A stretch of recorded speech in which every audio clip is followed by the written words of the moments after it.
Hello po! Welcome to my YouTube channel. Ito, magluluto po tayo ng side dish.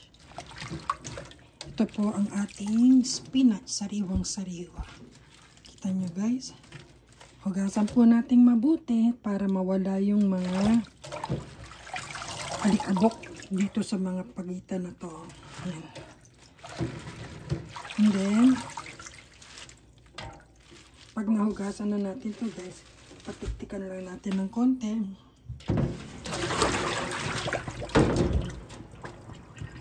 Dito po sa isang kaserola, magpakulo po tayo ng tubig na may konting asin. 1 teaspoon lang po. And then, iba-blanch po natin yung ating spinach.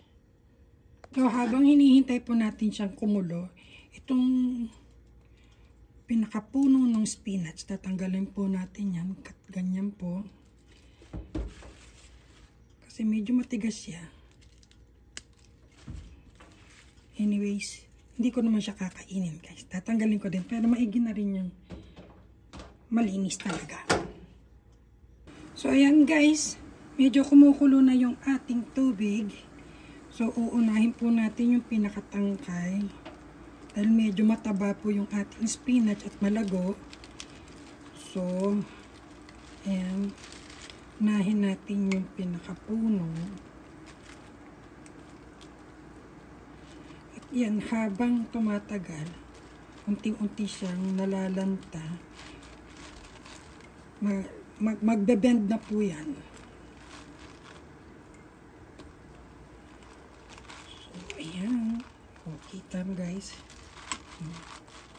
Pusa na siya magbe-bend and dito natin siya iyan.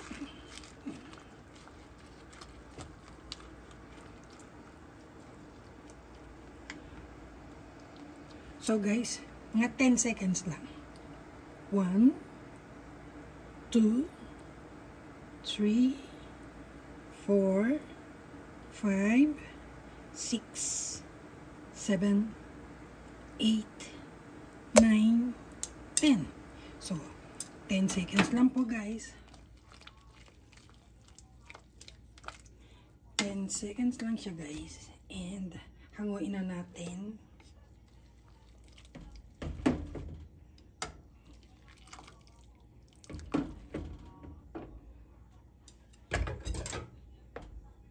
Po ay hugasan muna natin siya sa malamig na tubig guys.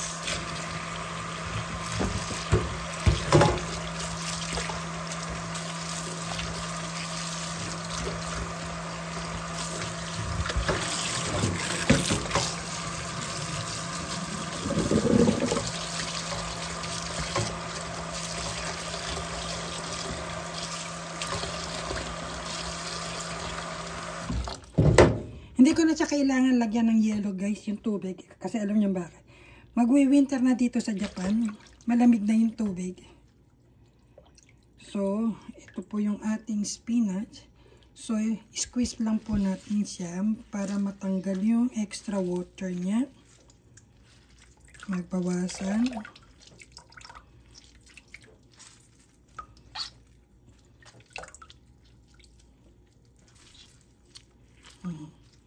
Alam niyo naman po ang spinach ay matubig. Kaya, ayan ang tsaga magpiga. So, ayan na siya guys. And para naman po sa kanyang pantimpla, gagamit po tayo ng powdered peanuts. Para healthy. Diba? Ayan. So, mga 2 spoons lang po ang gagamitin natin dito. Ayan. Medyo madami na rin yan. And then,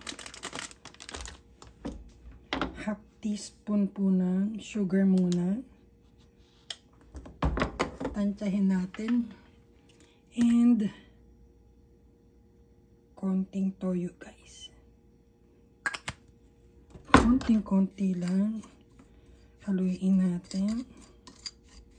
Medyo kulang sa toyo guys.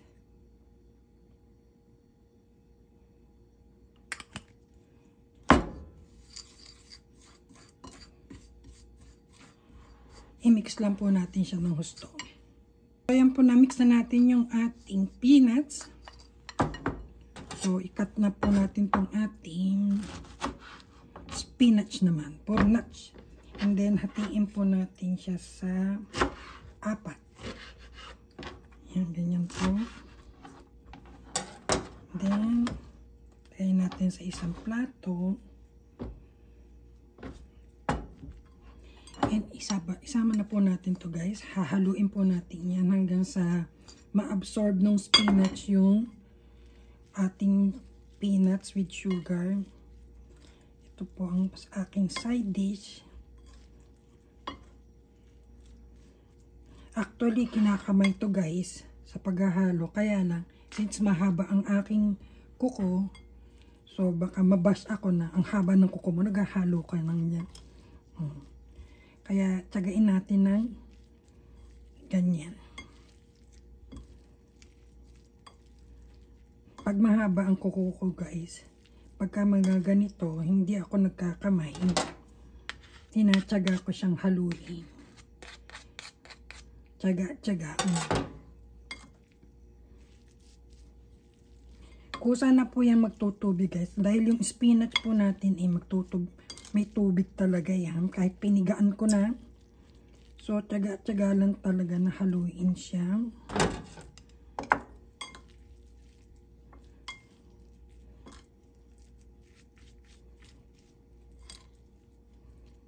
Hanggang sa ma-absorb ng spinach yung ating pampalasa.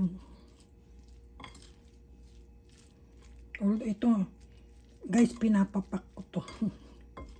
Spinach is healthy. And also yung ating peanuts. Diba? Kompleto na. May protein ka na. May vitamin C ka na.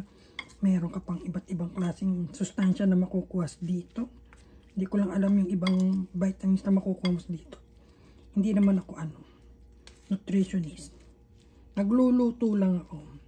Ayan guys. So ayan, talab na siya. Mukhang talab na yan guys. Tikman natin.